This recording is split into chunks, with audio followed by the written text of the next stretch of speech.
धन्यवाद। एक जोरदार ताली हो जाए शिल्पी राज जी खातिर और विजय चौहान नागेंद्र उजाला जी इन तमाम कलाकार खातिर एक जोरदार ताली हो जाओ।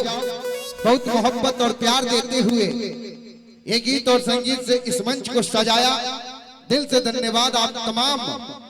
हाँ हाँ, कहाँ है मेरी बहन, कहाँ है अंजलि भारती? अच्छा,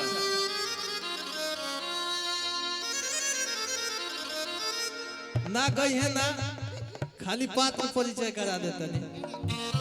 इतना कलाकार लोग आइल भाई, कहाँ गाई के हो? एक शब्द में कुछ गा दा।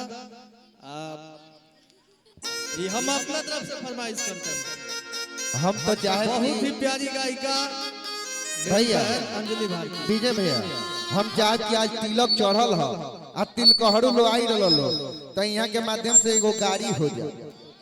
हाँ, अब गाड़ी के मतलब और सब गाड़ी ना।